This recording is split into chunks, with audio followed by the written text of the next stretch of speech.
कराची में सैलाबी सूरत हाल के दौरान फौज और रेंजर्स शहरियों की मदद के लिए पेश।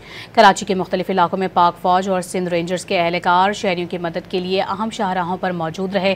पाक फौज और सिंध रेंजर्स के एहलकार रात गए ट्रैफिक बहाल करने में मसरूफ रहे। एहलकारों की जानिब से खराब गाड़ियों को किनारे पर कर दिया गया। मैकेनिकल टीम के साथ खराब गाड़ियों को ठीक किया गया।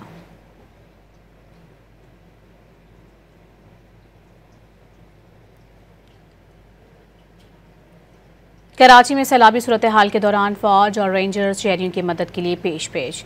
कराची के मुख्तलिफ इलाकों में पाक फौज और सिंध रेंजर्स के एहलकार शहरियों की मदद के लिए अहम शाहराहों पर मौजूद रहे। पाक फौज और सिंध रेंजर्स के एहलकार रात गए ट्रैफिक बहाल करने में मसरूफ रहे। एहलकारों की जानिब से खराब गाड़ियों को किनारे पर कर दिया गया। मैकेनिकल टीम के साथ खराब गाड़ियों को ठीक किया गया।